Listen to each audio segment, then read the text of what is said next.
ইসরায়েলের সামরিক খাতের সবথেকে গর্বের অস্ত্র আয়রন ডোম।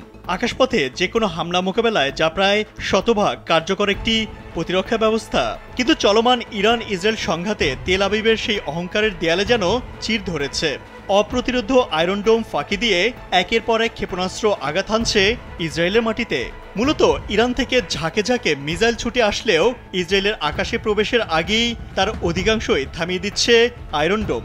এবার ইরান থেকে মাত্র একটি মিসাইল ছুটে আসলেও তা থামাতে পারেনি ইসরায়েলের আকাশ প্রতিরক্ষা ব্যবস্থা, যা আয়রন ডোমের বর্তমান দুর্বলতা সামনে নিয়ে আসলো।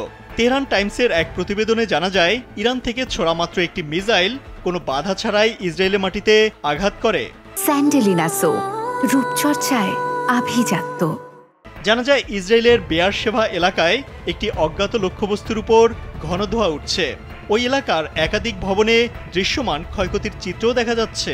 একসময় মনে করা হতো আয়রন ডোমের প্রতিরোধ ক্ষমতা ৯০% উপরে, কিন্তু বর্তমানে দেখা যাচ্ছে ইরানের প্রায় ৫০% ক্ষেপণাস্ত্রই ইসরায়েলের মাটিতে আঘাত হানছে।